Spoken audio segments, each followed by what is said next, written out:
Welcome to Let's Be Well Together podcast. We're your wellness check-in team. Join us each week or when you can. We enjoy exploring wellness concepts and reminding you to make time for wellness. This is episode 147. Welcome back to Let's Be Well Together. I'm Riley, one of the co-hosts, and I'm here with John Webster. I want to ask, John, what's on your mind this week? Well, I want to ask about social media, connectivity, that kind of stuff. I do have some connection to it, but I'm not as connected as many. So I'm wondering, I think you probably know more about it than me. So what does it mean when we're talking about constantly connected? What are people doing? Like, what are they looking at? Devices or internet sites? And then once I can figure that out, I'm going to say, based on your experience, what are you seeing? Like, what are the repercussions of that? So maybe just start by helping me understand, like, what is constant connectivity? Yeah. When you say constant connectivity, I think of like everyone coming from outside, inside, because they all are coming inside to just be connected to screens, TV screens, work screens, laptop screens, iPhones, iPads, from kids to adults. I'm not just talking about the working adult. I'm talking about kids too. Kids are handed the iPad at the restaurant so they can stop whining. Parents are on their laptops constantly working and they're not interacting with their family. There's this one guy I see when I'm running. It's so funny. Like, he's out walking his dog on a path in a beautiful forest. And like 3 times in a row, you can hear me running. All he has to do is look up and see me running. And I wish he would, because he's got his dog in the way. And yet he's just stuck on his phone. Like, he's walking his dog in a forest, reading his phone, and like constantly. That's exactly what I'm talking about. Like, being outside on your screen is a perfect example of constant connectivity. Like, you never leave this. Your life is in this. For those listening, I'm holding up my phone. Like, your life is in it. And it just doesn't come out anymore. People don't sit at the dinner table anymore with their family to eat dinner. They sit on the couch and they watch TV while they eat dinner. People don't go to karaoke bars or pool bars or restaurants anymore. Or if they do, they bring their phones or cameras, or they vlog it, or whatever they do when they go out now. There's just always an attachment. It's almost like you seen the new movie Venom? It's almost like that. The phone is like the new Venom. It just comes with you everywhere, and it's constantly like a chip on your shoulder, I guess. Yeah, I get the part of what you're watching on TV. I get that. I get some of the other ones, but just to help me understand, because I hear people use TikTok and YouTube, but if we think about the screens, like the phone screen, and kind of like the keeping you busy computer screen, like you've got your laptop there, you're working on something else, but your laptop's there. What are some of the things that, you and your friends are looking at? Not a whole lot of thought-provoking things, at least not on my end. I'm a huge TikTok user, so I'm always on TikTok. Whether or not our listeners consider that a reliable source of information, I follow CTV, I follow NBC. I do receive some of my news that way, so it but that's what I'm talking about, though, is like TikTok, while it started out as like an app made for fun videos, for comedy, for like recreational stuff, now it's become more than that, and it's just a catch-all for everything. I feel like that's how it catches you, though, because it just appeals to everybody's interest. It appeals to the people interested in politics. It catches people who want to learn new recipes, or the home decorators, or the pet owners, or the workaholics, or the self-care people. Like, it just has social media in general, I guess, not just TikTok, is a mass producer of entertainment. Okay, but if you could even call it that. So some people listening won't know what TikTok is. So just describe, like, what is TikTok? How does it work? You look at your phone, you go to TikTok, and what do you see? Yeah, you open your phone and it's videos mainly from strangers of just anything, really. It's not like it's a curated type of content you're watching. I know you would open Facebook and sometimes people have their feed where they follow certain, dog accounts or home repair accounts. TikTok is, you can open it and you can see anything posted by anybody at any time. So it's... Yeah, and it gets to know what you like. So for example, if you like, you mentioned design. If you are watching design videos, it starts to feed you more design videos. Exactly. Yeah. The algorithm knows is a common phrase used by people who use TikTok because the more you swipe, the more curated your videos get and the more the system kind of learns what you are interested in or what you want to watch. And presumably if you like someone's, maybe you do get repeats from that person. They pop up some more. So maybe you can follow some people. But I can see exactly. wow. So basically there's this kind of brilliant algorithm out there that knows what you like. And so not surprisingly, you can get stuck in a loop, right? Because you're watching a video. Well, that was really interesting. And oh, that one's also very interesting. And next thing you know, a half hour goes by, an hour goes by. Yep. And not even interesting, just entertaining. There's Right. a lot of people use social media just as a time to shut their brain off and just relax. Right. Or just forget about work for a minute. And then you forget about work for 5 minutes. You keep scrolling, turns into 15, turns into an hour and a half of just brainless scrolling. And Guilty. What about YouTube? I always thought YouTube would just, you want to find a video, you look for it. But I know a lot of other people that they said too, they just like putting YouTube on and they look through all kinds of videos. They pop up, something looks interesting, they watch it. Is that what you do too? I'm not a huge YouTube person, which is interesting because you're right. I feel like they're really similar. I just think YouTube has been around a lot longer. So I think a lot of people my age, I guess, or maybe 5, 10 years older kind of grew up watching YouTube videos. There's people who make careers out of producing and putting out YouTube videos, which are, for people who don't know what TikTok is, they're a lot longer than TikTok videos. YouTube videos are anywhere from 10 minutes to hours long. So yeah, when people say they put on a YouTube video, they just like watching a movie. You put on an extended video that you can just watch for hours on end, whereas TikTok is more interactive that way, where you either have to dislike the video, you can send it to someone, or just scroll past it. YouTube is a little more intentional. Anybody can put anything up there. I could make a video, put it on TikTok. I could make something up. I could tell something true. Do you and your friends ever talk about things like authenticity? Maybe you don't take anything seriously, or do you take everything seriously, or can you tell what to take seriously? How does that work? That is the question of the internet. Is it? Just you never know? No, I try to take things with a grain of salt, especially with TikTok, because it never started out being an app designed to educate people, or I don't know. I feel like YouTube kind of has more of those type of creators, I guess, on it, where people are intentionally putting out videos to bring awareness to things, whether it's advocacy, social movements, or I don't know, bodybuilding or whatever. People are always, they have a message to give out, I think, on YouTube, whereas TikTok, it's, oh, that was funny. Cool. Next. Right. Oh, that was interesting. Do you ever find that you get influenced by it? Are you being influenced by what you're seeing, either in terms of things you want to buy or things you like to do or what you think is a good thing to do? All of the above. Yeah? Yeah. So even though we're not sure how authentic it is, it still kind of inspires in some way. Yeah. Okay. Yeah, I guess, which is kind of weird, though, how that works, because there are videos that I'll watch and I'm like, I don't believe that. That's unrealistic, or that's insane. It was staged, or, it's clickbait, or it's meant for people to watch it and be in awe and share it with other people to make the video more popular. But then there's other things where I'll watch a video, I'm like, that's really cool. I need that in my life, or that I should go there and try that. Okay. So it just depends, I guess, is a short answer.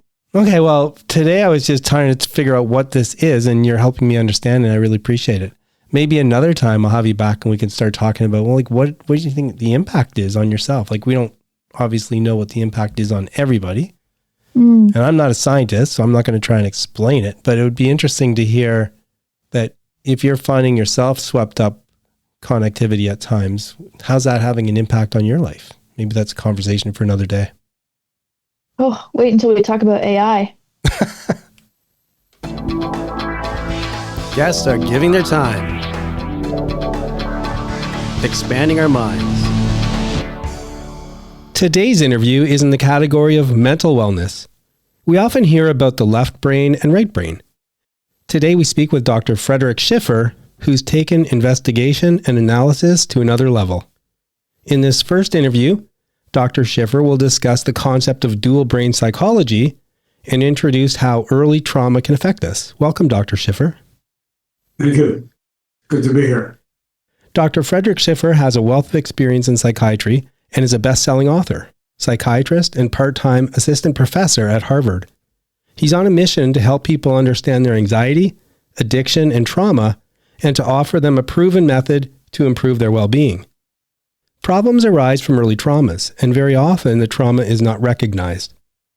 Dr. Schiffer wrote the book Goodbye Anxiety, Depression, Addiction, and PTSD, The Life-Changing Science of Dual Brain Psychology. He takes an in-depth look at the science behind dual brain psychology while offering practical tips and tools to try it out for yourself. He discovered that the brain is made up of two minds, which are competing for dominance. And when the immature and troubled half of the brain is treated, dual brain psychology techniques can curb anxiety, depression, PTSD, and addiction, and improve psychological well-being. So we'll do 2 interviews, and today we're going to try and lay the foundation. So welcome, Dr. Schiffer, and could we maybe start by you describing the concept of dual brain psychology? Sure. Dual brain psychology comes out of rigorous research, specifically the split brain studies. And what they showed was that each brain hemisphere can have a mind of its own. And I discovered at Harvard that the left brain and the right brain can have 2 different minds. They both have the same address and the same name, but one of these minds is troubled by past traumas, usually traumas that begin in childhood, and they're often not appreciated by the individual when they come to see me. They just have symptoms. And the other mind is actually quite healthy. It developed later in life, and the idea of dual brain psychotherapy is to get the healthy mind to be a co-therapist to help treat the trauma in the more troubled mind. It gets very interesting. Are there different characteristics associated with the different sides of the brain? The common idea that the right brain is artistic and the left brain is logical may have validity, but this is a different concept. And what I find is it's easy to stimulate one hemisphere or the other. And when I do that, we use a visual technique, and I can talk with the right brain or the left brain. And the troubled side can be either in the left brain or the right brain. And the language is always in the left brain in most people. So the person can talk no matter which side is immature and which side is mature. It's not that it only one brain is functioning, but there's a sort of a metacognition or a high-level mind that I'm eliciting.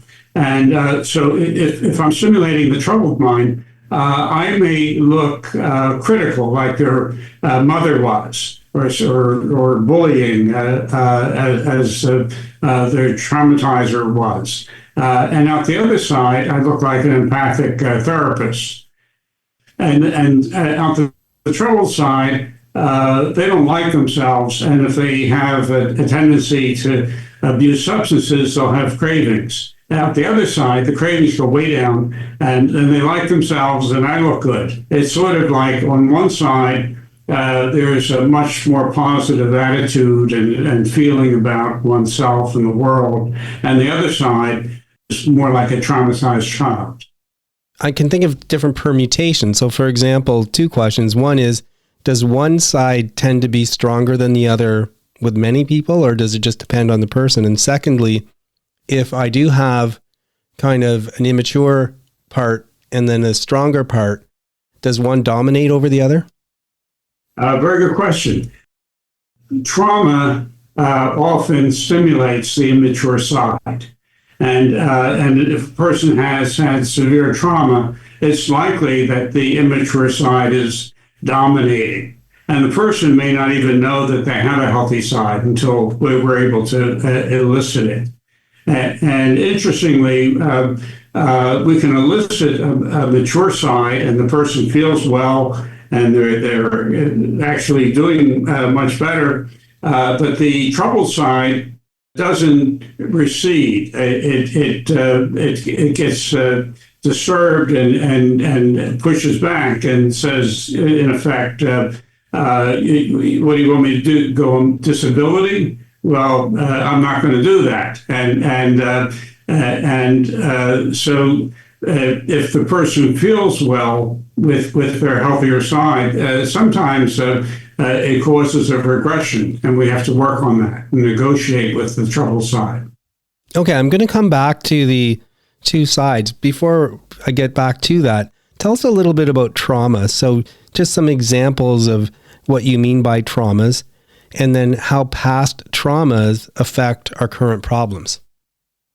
Very good. So when a patient comes to see me, they'll say they've got a depression, where they've got an anxiety disorder, or they're bipolar, or they'll have all of these diagnoses that they come to see me about, and they're not really thinking about their trauma. And by trauma, I don't mean necessarily beatings or sexual molestation in children. Certainly is profoundly traumatic. But most people who I see in my suburban practice are people who maybe had parents who were distant and they felt unloved, or maybe they had a sibling who was a bully, or a neighbor who was a bully, or girls who were critical and mocking, so these things aren't often recognized as traumas, and the individual doesn't see it as a trauma, and they often blame themselves. In fact, they always blame themselves. Children always blame themselves for if their parents get divorced. They feel they weren't. If they were better children, the divorce wouldn't have happened. What happens is that the initial trauma then leads to poor school performance, and then the teacher gets angry with them, and they have trouble making relationships with healthy peers, and they wind up in a relationship with troubled peers, and then they get into alcohol and drugs, and by that time they've forgotten that they were traumatized, and they don't see that. The bully it was an adult. It was a trauma that led to an adult problem. Okay, so now coming back to being an adult, and you mentioned that trauma, even this past trauma, can stimulate the immature side of the brain. If that happens, does the immature side of the brain tend to overpower the mature side? Yes, it does, and that's what you see in someone who's alcoholic or drug abusing. Or any really destructive symptoms that people get, and they're very, very common, obviously. I think 20% of the population suffers depression, and depression always comes from trauma. Well, in fact, all of our symptoms come out of these traumas, and in those cases, somebody can be so profoundly depressed they can't get out of bed, and they can't find a healthy part of them. It's just the traumatized mind that's active. Yeah, and I don't want to oversimplify it, but you mentioned something earlier too. You talked about how when an immature side is overpowering and you have these bad feelings, you're kind of judging yourself negatively, and maybe the symptoms come out in things like depression and anxiety. Meanwhile, if the more mature part of your brain is pleased with how things are going, maybe you're not judging yourself in that same negative sense. It sounds like there's kind of this judgment built into it. Often, it may not be a judgment, but there often is a judgment. If you're being bullied, the victim often feels that he's weak and couldn't protect himself and feels inadequate because of that. So feelings of inadequacy are very common with trauma. Again, children always blame themselves. So whatever goes wrong or any pain that occurs, children often blame themselves for that. Next time we chat, we're going to talk a little bit more about tips and techniques and whatnot. But in terms of what happens, in your experience, are you able to help people go back and figure out what some of the traumas are? And then if that happens, does the person need to address that trauma to kind of move on and get to a better place? Yes, that the purpose of dual brain psychology is to treat the trauma and to help the immature side realize that they were not responsible and that they were not inadequate, that they were traumatized. And that's the difference. In adults, people are taught to say, hi, I'm Fred, I'm an alcoholic. And that's supposed to make you feel good. But actually, if you're considered an alcoholic, that's a trauma. And it's a sense of inadequacy. And being able to feel a sense of competency and well-being leads to a greater sense of well-being.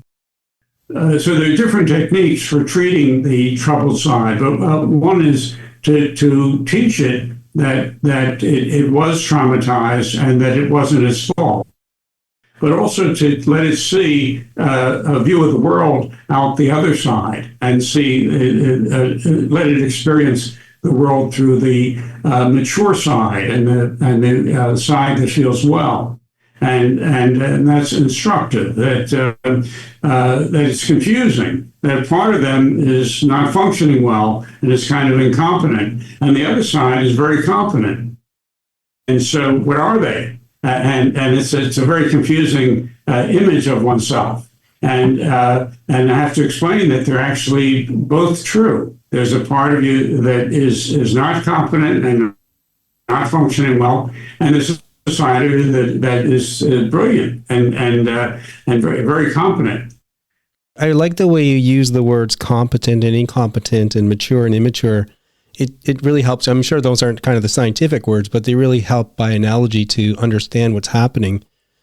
Using that same kind of analogy, do you find that if people are able to address the traumas and work on the immature side, it gets stronger? Can you get to a point where both sides are competent and mature? Yes. Now, the immature side may stay immature, but it's well behaved and it feels good, and it can assist the mature side. That initially the two sides are sabotaging each other, trying to kill each other, whereas after working with me, they become cooperative. And I think of it as like a company. So I want the healthy side to be in the corner office, but to have the immature side running a creative research project or an art project, but not be in the corner office and making all the high-level decisions, but to contribute to the company, to the person. That's another great analogy. So we're going to next time talk a little bit about some of the techniques and tips that you have. And there's a question we ask every guest, but just before I turn to that question, is there anything else you wanted to talk to us about in terms of the foundation and the dual brain psychology side of it? I just want to say that these ideas sound strange. And that no one's really heard of them, and that even though I've been doing this research for 30 years, it hasn't caught on. And everybody in neuroscience is interested in like the amygdala and the hippocampus, and actually we have two amygdalae, one in each brain, one in each hemisphere. So I just want to say that dual brain psychology is based on the split brain studies that won the Nobel Prize. And we have from Harvard about 30 publications in support of dual brain psychology. And we have many studies using high technology, using fMRI or regular MRIs or to study this scientifically. So we have, this is a real science. It's not just a psychological idea. Psychological ideas are good, but this is a psychological idea that has been tested in the laboratory. Yeah, no, and that's one of the things that intrigued me. I saw that there was testing. It's interesting. I personally love it when people brainstorm and try and figure out new approaches and study things and work off the research they've done to try and learn something new. So I think it's all fascinating, and I'm so glad that you're doing that work. Okay, so we ask every guest the same question at the end of an interview in a context where we all have areas of wellness that are important to us, but not enough time to focus on all of them at any given time. So we do a mini wellness check-in. So Dr. Schiffer, are you currently neglecting an area of wellness in your life? And if so, can you think of even one thing you can do to foster wellness in that area? I don't know if this is a direct answer to your question, but just recently, now I've been a psychiatrist for decades, and I've developed this theory. I've written 2 books on it. But I had trauma in my childhood, and went through psychoanalysis and had my share of therapies, and yet I'll still wake up at 3:00 in the morning and feel some distress, and I know that it has to do with my trauma. Well, recently I had a breakthrough. And so I would say that this comes under the mental. And so I don't know that, I would say it was neglected in the sense that I was able to have a breakthrough where I sat down and I really talked to the little boy inside me. And I really got through, and it really made a difference. And I've had some hypertension, and my blood pressure off of meds has been perfectly normal. In fact, I had to come off the meds because it was getting low. And I've been sleeping, I have a ring, an Oura ring to monitor my sleep. And my sleep is dramatically improved. And this is about just 2 weeks ago. So it's not a direct answer to your question, and it's not exactly what was ignored, except I would say I don't say it was ignored before, but I didn't have the breakthrough. And that's wonderful. So I think it's a great answer, and it's wonderful news. I haven't sought help for anything yet, but I know that there's some traumas in the back of my head. I think of things sometimes in that context and causes discomfort. So it's just so great to hear that you were able to get some form of release already, and it's having a physical impact. So that's obviously great for your overall well-being. Yes. Okay, well, thanks very much for a really interesting interview, and I'm looking forward to when we chat again and we can hear a little bit about maybe some success stories, some tips, some techniques people can try, and more about dual brain psychology. Thank you, Doctor. Thank you. This is info for new listeners. The points I'm about to make, you can find them in past episodes or in my book, Accidentally Well by John Webster, which I invite you to read. But at high level, just a quick explanation why we cover so many topics on this show, a wide spectrum. I had an epiphany about wellness and how to achieve it. There's 3 steps to it. First, identify my categories of wellness, my areas of wellness. Second, figure out real activities you can do to foster each area. And hey, start doing those activities. And third, develop a wellness check-in. The wide spectrum relates to step 1, my categories of wellness, my areas, because I have 8. Artistic, environmental, spiritual, physical, intellectual, economic, social, and mental. These are all areas that are important to me for my wellness. And that's why in some shows we're talking about physical wellness. Sometimes we talk about spiritual, sometimes social, we talk about mental, we talk about artistic. All these things are intertwined. So enjoy. There's a thought. Popped up while running. There's lots of talk about legacy, what we leave behind, leaving your mark. Lots of quotes about it. I've got this quote list, and one of them on it is by Agesilaus II, king of Sparta, in the kind of 400 BC mark. And he said, if I've done any deed worthy of remembrance, that deed will be my monument. If not, no monument can preserve my memory. I wonder what he did do. I mean, I know this quote. I just said his name, so that's something to remember him by. Anyway, I always took it for granted that I'd think about my legacy and that I'd want to leave a good legacy. Seems to be the plot of many books, many movies, a desire to leave a favorable legacy about who you were, what you accomplished. And it probably makes people do good things. So here's the twist. I was on a long run and I was listening to music. I was letting my mind wander without trying to focus on any thought. And all of a sudden, it popped into my head. I don't care about my legacy. I'm not going to worry about my legacy. I'm not going to worry about what people think of me or if they even remember me. And it was freeing. And after thinking about it, after it popped into my head, I decided I'm going to stick with this. And of course, I hope to live on in the memories of family and friends after I'm gone. But I hope they remember the interesting, fun, and funny experiences we shared. But I'm not going to chart my course, choose my conduct based on legacy. It seems to me that that can be a distraction. And ignoring legacy won't make me do activities I don't admire in myself. I do the right things because I want to do the right things, not because people ask or demand of it from me. And lately I choose to focus on experiencing life, being attuned to what's around me, letting myself feel the wonder of different experiences. And thinking of legacy distracts me from this. What an unexpected and unusual thought to pop into my head. How liberating.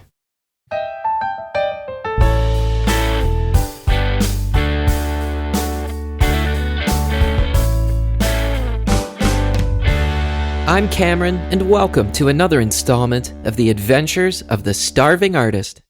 I just read some cool news about a band that I haven't really followed for a while. But it was neat to see them come back up on my radar, and in such a cool way. Years ago, if you ever watched the TV show House, it might be called House MD, but it's about the doctor, the cranky doctor, played by Hugh Laurie. It's a cool show, super formulaic, but, it's kind of fun. The theme song that used to play over the opening credits was a song called Teardrop by a group called Massive Attack, and that's the group I want to talk about today.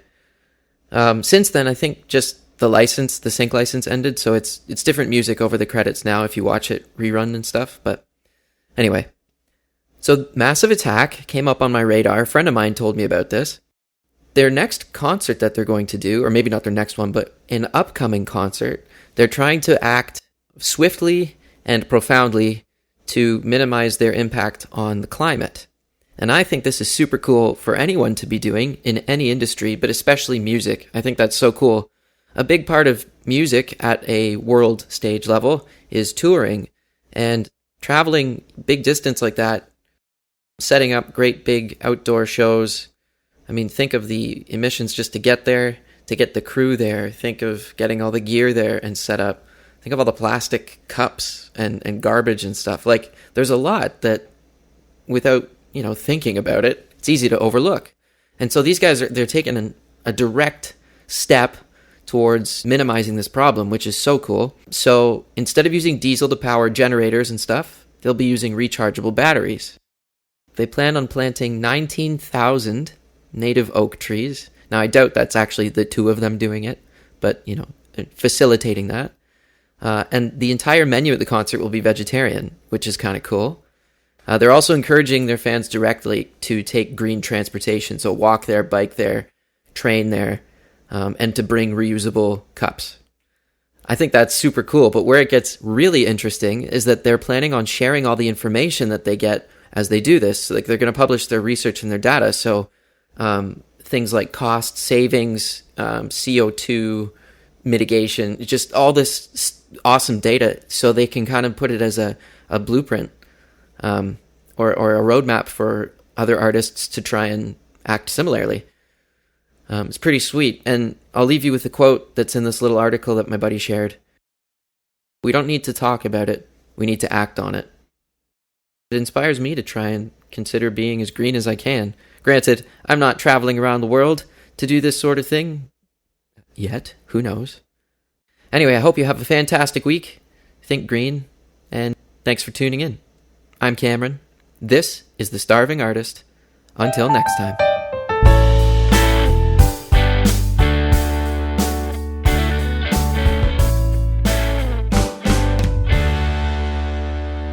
please remember that we're not providing advice. We hope to inspire you to work towards balance, and we urge you to consult with qualified people if you need advice. The people on the show are speaking in their personal capacities. Their views expressed are their own, and don't represent the views or opinions of their outside contacts, their employers, or anyone else. We try to get things right, but we can't guarantee everything we say is correct, or that the things we talk about will work for you. Let's be well together, and let's be sure to do that in a safe way. And it's sign-off time. It's John and Sheila here. It is. And Elise. Welcome, Elise. Hello. Yo, welcome back, Elise. So what's new with you? Yeah, so we last heard from Elise. She was going to head down to London to have a baby. And I think the last thing we said is, you know what? Try and get as much sleep as you can before that and maybe get out of the house so that you can do something. Have you been doing that consistently ever since? Getting sleep and getting out of the house? Yeah. Absolutely not. Neither. And we haven't told anybody anything about the baby, the name, or anything like that. So this is your chance. So we're just going to be quiet and let you catch us up. It's been a complete whirlwind. We had the baby. It kind of didn't go as we planned. We had a planned induction, and of course it didn't happen on the day we thought it would, but ultimately it all ended up being great. We had great care. Everything went really well. We had a successful birth, and we were really happy to have a healthy baby boy. Woo! Woohoo! And then since then, it's been so much learning. Yeah. I think I came with a lot of expectations. I know I had been doing a lot of watching reels on Instagram about newborns and how they behave and what to expect and kind of the wake windows and the sleeping windows. And I had expectations on how things should go with the newborn. And of course, throw it all out the window. Yeah, it's all gone. Like all of that is gone. The baby does what he wants to do when he wants to do it. And every day is totally different. And there have been so many amazing firsts that we've had with the baby. It's just been so special to just sit there and look at him and just be amazed by him and how wonderful and beautiful he is and how amazing it is that he was made by us. And then there have been other, really hard times where he just won't settle and you have to like walk around with him for hours because that's the only way he'll stay calm. And you're like, how am I going to get through this? But, you get through it and everything's okay afterwards. You just have to remember that it's all temporary.